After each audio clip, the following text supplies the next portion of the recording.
11. The philosopher herds the cow. There was a philosopher who wanted to drive a cow into its pen. But no matter how hard he pulled from the front or how forcefully he whipped from behind, the cow stubbornly refused to obey and enter. A passing farmer saw what was happening and smiled. He plucked a handful of grass from the ground and placed it in front of the cow's mouth. To the philosopher's surprise, the cow quietly followed the farmer into the pen. After much reflection, the philosopher drew the following lessons from the story. Everyone has their own strengths suited to different tasks. For example, a philosopher cannot compare to a farmer when it comes to handling livestock.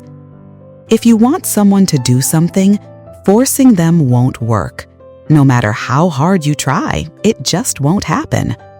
In truth, all we really need to do is offer that person a bit of sweetness and hope. In this life, things don't always go the way we want. Put yourself in someone else's shoes for a moment, and everything will go more smoothly. 12. The eagle has learned to fly. There was a sculptor who carved an eagle out of stone. The eagle looked incredibly lifelike, as if it were truly soaring through the sky. A philosopher saw it and approached the sculptor, asking, "How were you able to carve the stone to make it look like it's flying?" The sculptor replied, "Actually, I just removed the unnecessary parts from the stone." A stone, once stripped of its excess, becomes a lifelike eagle in flight.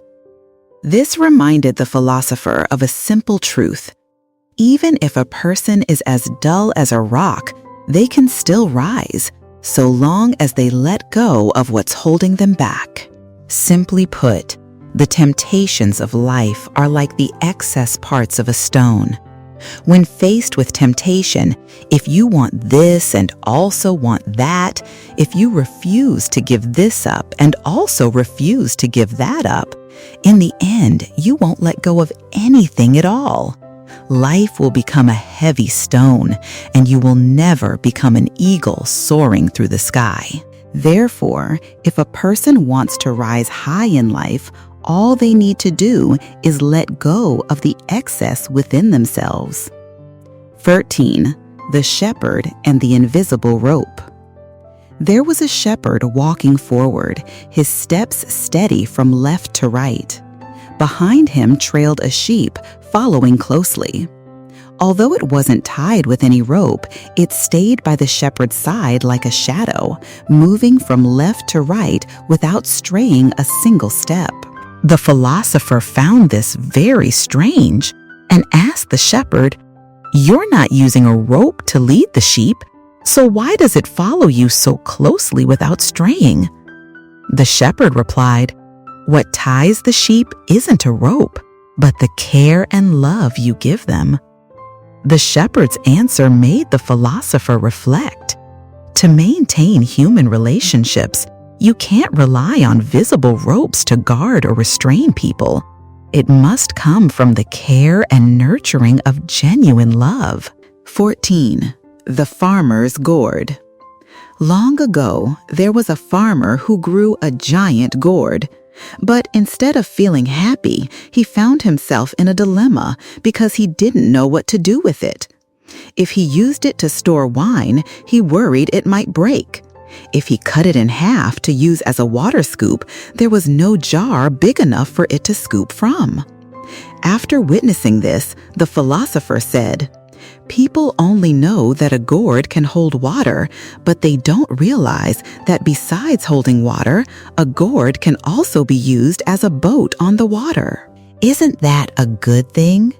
Many people often trap their thinking inside the gourd, and by doing so, they'll never be able to find a way out. But in reality, all we need to do is break free from our old ways of thinking, and we'll be able to smoothly untangle the knots in our minds and discover a broader, greater world. 15. If you're willing to do it, even the hard becomes easy. If you're not, even the easy becomes hard. This saying is taken from the famous book Wei Shui Yi Shou Qi Zi Qi, commonly known as Wei She, by Peng Duanshu of the Qing dynasty. The original text reads, "Is there truly a difference between hard and easy in the world? If you are willing to do it, then even the hard becomes easy. If you are not, then even the easy becomes hard." The meaning is that in this world, is there really a fixed line between what's difficult and what's easy? If you're willing to take action, then even difficult tasks become manageable. If you refuse to act, then even the easiest things become hard. The author, Peng Duanshu, used a story as an example. In a remote region of Shu, there were two monks, one poor and one rich. The poor monk said to the rich monk, "I want to go to the South Sea. What do you think?" The rich monk replied, "What are you relying on to make the journey?" The poor monk answered, "All I need is one bottle and one bowl." The rich monk replied, "For many years I've wanted to hire a boat to go down there with the current, but it never worked out. What makes you think you can make the trip?" The following year, the poor monk returned from the South Sea and shared stories of his journey with the rich monk. The rich monk looked embarrassed. Though Western Shu is thousands of miles from the South Sea, the poor monk made it there, while the rich monk did not. Could someone who is determined to seek the way truly fall short of that poor monk from distant Shu? 16. Strength from solitude. According to Zhuangzi, to come alone and go alone is the highest state of human existence. Those who reach this level are like unrivaled masters who retreat into seclusion and emerge invincible. Being alone means gathering all your energy to conquer your weaknesses. It is the beginning of true strength. In the chapter Journey to the North of the book Zhuangzi, it is written, "Heaven and earth are vast and magnificent, yet they do not speak. The changing of the four seasons follows a clear order, yet it involves no discussion. All things in the world contain reason, yet they do not show it off. Heaven, earth, and all things truly embody the great way, but from ancient times to now, they have remained silent and effortless. Only those with restless hearts are drawn to constant noise and commotion. In this life, no one can escape loneliness. We are born alone and we die alone. Together today, apart tomorrow. No one can walk beside us forever. Talking to others may ease the feeling of loneliness, but it cannot cure it. The more you speak, the emptier you may feel inside. And when you stop speaking, loneliness creeps back in. In truth, some things are better kept within, to be processed on your own rather than spoken aloud. Telling others can sometimes turn into a joke. Don't waste the time meant for yourself. Only when there is no more noise, no more fear, and only when you are alone can you truly grasp how to change the course of things. Some say that only by crossing the desolate Gobi Desert can you find a clear, cool spring. The journey through the dust of the world is long, and you must walk it on your own. Empty talk is no match for a calm mind. Being alone is a journey of self-understanding. Some say that crowded gatherings are really just places full of lonely people. The one who is alone is truly free. Only in solitude can he see his truest self and release what lies within. Those who love to socialize are still searching, but few ever find even one or two kindred spirits. Those who love to socialize are still searching, but few ever find even one or two kindred spirits. Those who seem indifferent in their solitude are, in truth, deeply in touch with themselves, keeping company with their own thoughts. Being alone also allows us to spend time on ourselves and do what we truly want. In fact, solitude can bring a sense of comfort and freedom. People who are overly polite often live wearily, constantly bending to others, which only makes them feel small and diminished. Life is precious, so don't let idle chatter from others waste your time. True solitude means being free from outside interference and maintaining an inner sense of freedom. Being alone is a way to strengthen yourself. There's a saying, either be alone or be ordinary. Everyone who relies on themselves must weather all storms on their own. Don't be afraid of falling into hardship, because anything that doesn't break you will eventually make you stronger. Every successful person has at some point swum upstream alone and pushed through tough times.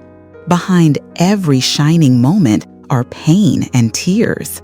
Learn to endure solitude and turn it into a habit. Will you be like an eagle or just one of the sheep, following the crowd and clinging to the comfort of safety in numbers? After spending a period in solitary practice, one's spirit can grow steadfast and the mind becomes enlightened.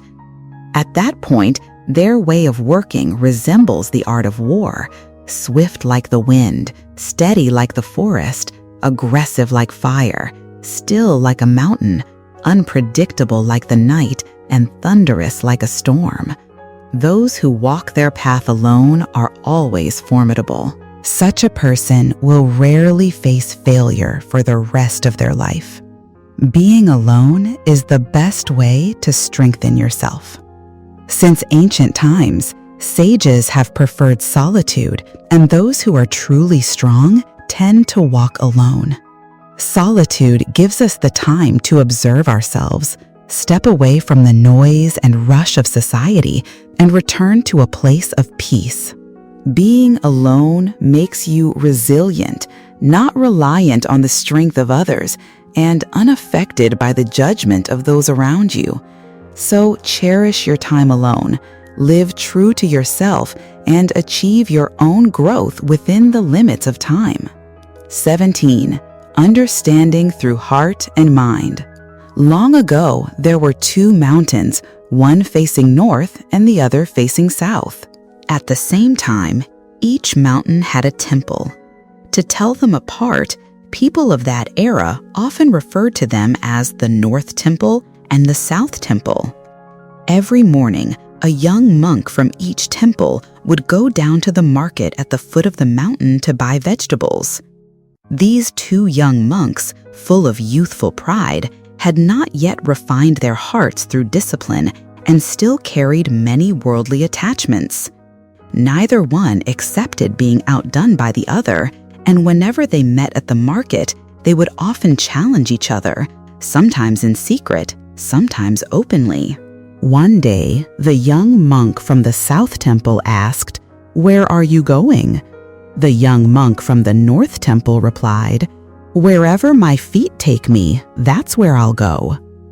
Hearing this, the young monk from the South Temple was at a loss for words, frustrated and embarrassed. He hurried to buy the vegetables and rushed back to his temple to tell his master. The young monk's immaturity was understandable, but even the abbot of the South Temple was just as narrow-minded, unable to let go of his envy. After hearing his disciple complain about being unable to come up with a reply to the young monk from the North Temple, instead of advising the boy to cultivate his character and avoid stirring up trouble, the abbot gave him a tip. Next time you see him, ask the same question again. If he gives you the same answer, say, "If you had no feet, then where would you go?" That way you'll win. The next morning, as usual, the young monks from the South Temple and the North Temple met again at the vegetable market. The young monk from the South Temple asked, "Where are you going?" This time, the young monk from the North Temple replied, "Wherever the wind goes, that's where I'll go." The unexpected answer left the young monk from the South Temple speechless once again. He stood there in frustration, unable to say a word. After returning to the temple, the master saw the young monk looking gloomy and asked, "Could it be that the method I taught you didn't work?" The young monk then recounted everything that had happened. After hearing the story, the master burst out laughing, patted the boy's head and said, "Then you can ask him back. If there's no wind, where will you go?" The next morning, full of confidence and ready to silence his opponent with what he was about to say, the young monk from the South Temple eagerly ran over and asked the young monk from the North Temple, "Where are you going?" This time, the answer he received from the other boy was very straightforward. The young monk from the North Temple innocently replied, "I'm going to the market." Once again, the young monk from the South Temple was left speechless because there was no way he could follow up with a question like, "If there were no market, where would you go?" That would have made no sense. When the master learned about this, he let out a sigh. Watching the sunset reveals the impermanence of life. Watching the white clouds reveals their ease. Watching the mountains reveals their wonder. Watching the rivers and seas reveals their vastness. True learning lies in mindful realization. It cannot be borrowed from others. What belongs to others will always remain theirs. Only what you realize for yourself truly belongs to you. With that, the Light of Knowledge channel would like to share a quote with you. "A smile can change a day. A hug can change a week, but a word can change a life." We believe you have drawn your own lessons from this. We sincerely hope you will share your personal experiences in the comments so that everyone can learn from one another. If you enjoyed this content, please hit the like button to help spread it to more people. The team at the Light of Knowledge channel truly appreciates you taking the time to listen to this video. 18. Easy at the top, difficult at the root. Long ago, there was a young man who always liked to boast in front of others. One day, the master took him to a tree and asked, "Tell me, do you think the top of this tree is beautiful?" "Of course, the top is full of fresh blossoms. It looks so beautiful," the disciple quickly replied. At that moment, a gust of wind blew by and the treetop rustled. The master asked again, "Did you hear anything?" "Of course I did. The sound of the treetop was so clear and pleasant to the ear," the young man quickly responded. "But do you know what the treetop is called in Chinese?" the master said. "It's called mat, which means tip or end." Then he pointed to the base of the tree and asked, "Do you see the roots? Can you hear the roots making any sound?" The young man frowned and replied, "Master, the roots are buried underground, so how could I possibly see them? And the roots are silent. How could I hear their sound?" "But do you know what the word for roots is in Chinese?" the master asked. "It's called bone, which means origin or foundation." The master went on to explain, although the treetop, covered in flowers, may rustle and draw attention from those around it, it is fragile. A strong gust of wind could snap it in an instant, rendering it worthless. As for the tree's roots, though silent and even buried beneath the ground, they are the foundation of life. Without them, there would be no tree, no branches or leaves, and of course, no flowers atop the tree to flutter and boast in the wind. Do you understand what I mean? The young man lowered his head and gently nodded, grasping the deeper meaning of the master's words. From that day on, he became more composed, spoke with restraint, and never again boasted in front of others. 19. The 3 Gates of Wisdom. In this life, when faced with countless disappointments, when confronted with the differences and flaws of others, or even of ourselves, it can be hard not to feel irritated or deeply uncomfortable. So how can we maintain a calm and tolerant mindset through it all? The 3 gates of the Buddha offer us the answer. Once, a prince asked his teacher, the Buddha Shakyamuni, "What will the path of my life look like in the future?" The Buddha replied, "On the path of life, you will encounter 3 gates. On each gate, there will be a sentence. When the time comes, you will read it and understand. After you pass through the 3rd gate, I will be waiting for you on the other side." And so the prince set out. Not long after, he came upon the 1st gate. Written on it were the words, "Change the world."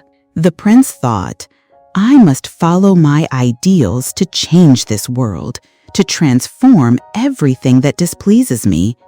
And so he did exactly that. A few years later, the prince came upon the 2nd gate.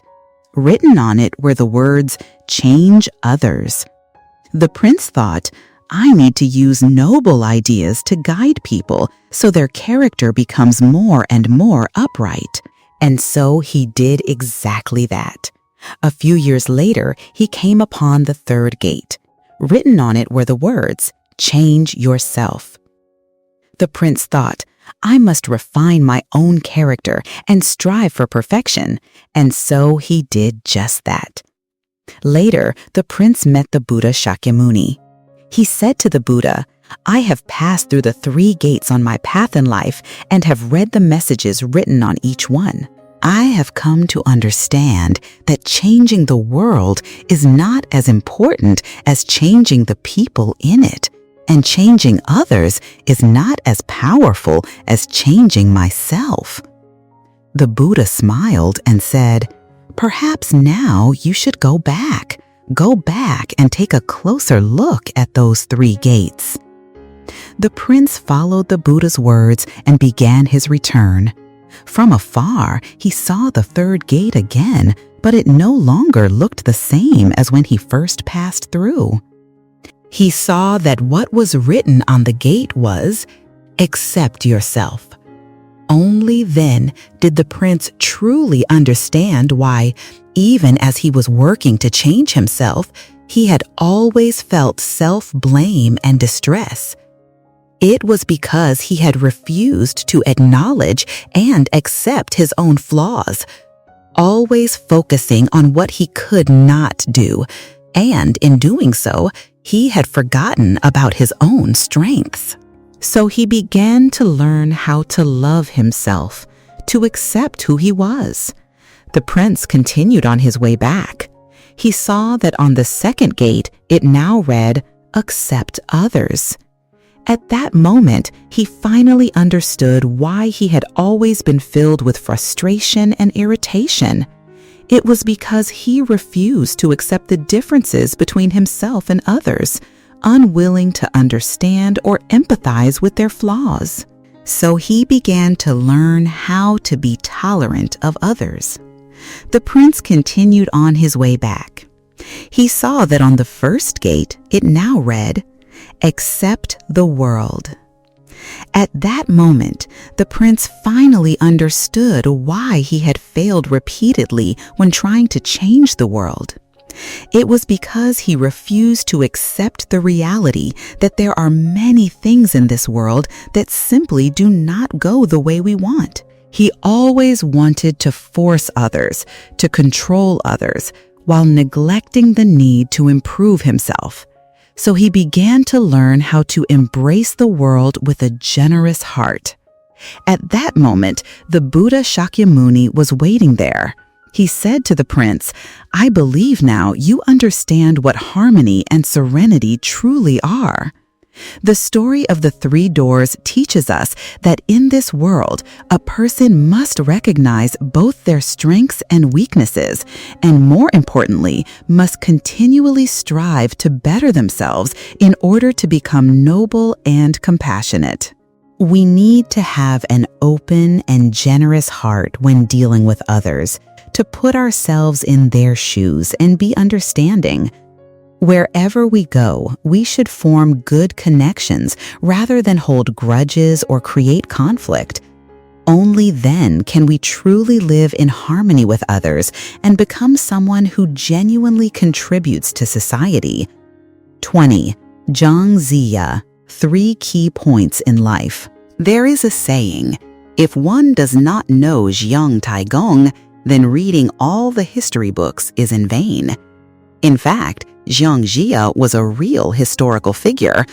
Although in real life he did not possess supernatural powers like those portrayed in the Investiture of the Gods, he truly embodied the type of person who was talented but succeeded late in life. When it comes to those who held great ambition and only achieved fame at an advanced age, if Zhang Ziya is second, no one would dare claim first. In the early years of his life, he went through many hardships, and even past the age of 70, he was still just an old man by the banks of the Wei River, living quietly and unknown. Yet Jiang Taigong's fishing still attracted someone willing to bite the hook. At that time, Zhang Ziya was already over 80 years old when he met King Wen of Zhou, who earnestly sought out talented individuals. At last, he found a place to put his abilities to use. From that moment on, he assisted King Wen and King Wu of Zhou, achieving a series of great accomplishments and securing a place for himself in history. Jiang Ziya's life experience left a lesson for later generations. Success does not depend on how early or late it comes, but rests on 3 key points. First, the ability to endure solitude. The poet Li Bai once said, "Throughout history, all sages have known loneliness." This saying perfectly describes Jiang Ziya. After the decline of the Shang court, he withdrew into seclusion by the Wei River, living in obscurity until, at the age of 80, he was invited by King Wen of Zhou to come down from the mountains. During that time in seclusion, he lived alone for at least 2 years and 3 months. To the outside world, Zhang Ziya was nothing more than an obscure old man who didn't appear particularly clever. After all, who goes fishing with a straight hook? But no one could have imagined that the man they thought was useless was, in fact, someone with extraordinary patience. He demonstrated this virtue through the way he fished. Not only that, he was both scholarly and skilled in military strategy, proficient in every aspect. During the years he spent alone, Zhang Ziya may have been lonely, but he was far from idle. Instead, he continuously prepared and recharged himself so that when the time came to emerge, he could ride the wind and break the waves. Today, studies have shown that successful people tend to endure solitude much better than those who fail. Those who are able to endure solitude often carry great ambitions in their hearts. They possess lofty ideals, clear thinking, and in order to achieve their goals, they continually study and enrich their knowledge. In doing so, when the opportunity arrives, they are ready to unleash their full potential, seize the moment without hesitation, step onto the stage, and begin to shine. Jiang Ziya once said that only by enduring solitude can we gain the strength to create prosperity and welcome glory. Second, be a little foolish and a little crazy. Without foolishness or madness, no one will ever know your name. Without madness or foolishness, there is no chance of achieving greatness. This quote comes from Jiang Ziya Subdues the Enemy, meaning that in life, It's okay to be a little foolish and a little crazy in whatever you do. What is called foolishness means staying truly committed and believing in yourself, striving for what you love, what you do, and the goals you set. It requires diligence, hard work, focus, and unwavering dedication. Then your talent will surely make an impact. And why must there be madness? It means we must hold on to our dreams, pursue our own talents, because confidence is the #1 secret to success. There is a saying that goes, "Every person chasing a dream carries a bit of foolishness and madness, and every successful person holds a spark of extraordinary craziness." In truth, those who seem foolish and wild often possess a belief of their own. That belief allows them to ignore the judgment of others. Just like Jiangxia, while everyone else used curved hooks to fish, the Grand Duke used a straight hook. Wasn't he foolish? Others mocked him, laughed at him, ridiculed him, but he just smiled and said nothing, because what he was fishing for wasn't fish, and he believed the person he was waiting for would surely take the bait. Wasn't he mad? This is exactly, "They laugh at me for being too crazy, I laugh at them for not seeing clearly." That's why, as a person, one should be 3 parts foolish and 7 parts wild. People like that are often on the verge of success. Third, be cautious with your words. Sometimes you have to keep your mouth shut and speak carefully. This is a famous quote from Zhang Zia in the Tai Gong's Golden Book when he advised King Wu of Zhou. This saying has been passed down to this very day. Its meaning is that one should be careful with their words when speaking. Throughout the ages, accomplished individuals have placed great importance on the art of speaking, and even Confucius said that one should be cautious with words and wise in actions. The saying, "trouble comes from the mouth," means that careless speech not only hurts others, but also brings trouble upon oneself. Therefore, people with self-discipline do not speak recklessly or without basis. They will think carefully, stay mindful, exercise restraint, and avoid rambling on. They won't be boastful or indulge in self-praise. Wise people speak with their minds, not just their mouths.